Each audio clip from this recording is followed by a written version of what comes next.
Voilà à quoi ressemblent les laves une fois solidifiées. Donc ça a la forme d'édredon, d'où leur nom, des pillow lava, puisque pillow en anglais ça veut dire édredon, coussin.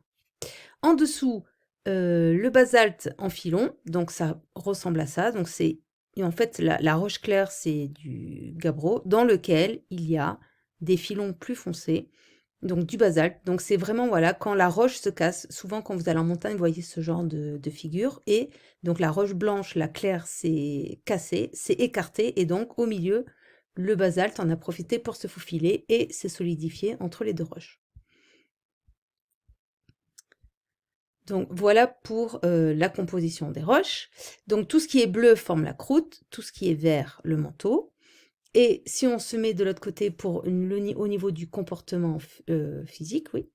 Donc on a ici l'isotherme 1300 degrés, ça veut dire que tout ce qui est au-dessus est rigide, c'est la lithosphère, et tout ce qui est en dessous, c'est donc la sténosphère. Alors pourquoi, à cet endroit-là, tout à coup, ça se met à fondre et du magma est fabriqué? Alors, vous avez ici le diagramme de phase de la péridotite. Donc, je rappelle, un diagramme de phase, c'est un graphique sur lequel vous avez les domaines de température et de pression, pour laquelle est indiqué pour chaque domaine si la roche est solide, en train de fondre ou complètement fondue et donc liquide. Ça veut dire que si je suis ici à donc 80 km de profondeur, 1000 degrés, la péridotite est solide. Si je suis à 1500 degrés, ça commence à fondre. Et si je suis à 2500 degrés, elle est complètement fondue. Alors, donc au niveau des dorsales, comment ça se passe?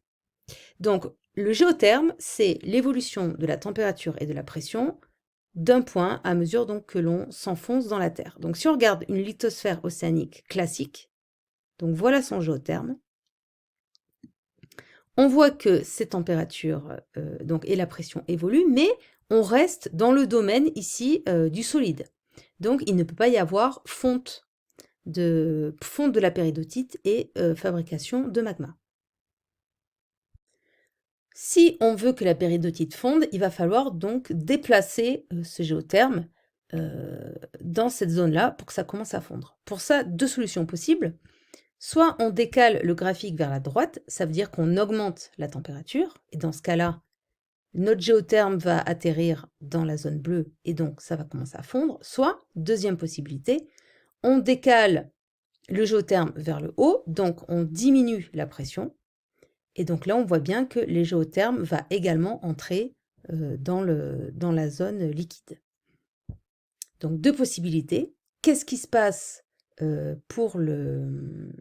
au niveau des dorsales? Donc on va repartir sur notre premier document. Donc si on fait le géotherme au niveau de la dorsale, voilà ce qui se passe. On voit que donc la pression est diminuée, et donc à partir ici donc de cette profondeur là, on rentre dans le domaine, on traverse le solidus, donc on rentre dans le domaine où la péridotite peut commencer à fondre. Donc sous les dorsales, c'est bien une diminution de la c'est une diminution de la pression qui permet une fusion de la péridotite. Pourquoi donc cette baisse de pression? Mais tout simplement parce que, comme je vous rappelle, les plaques s'écartent. Ça veut dire donc que ici,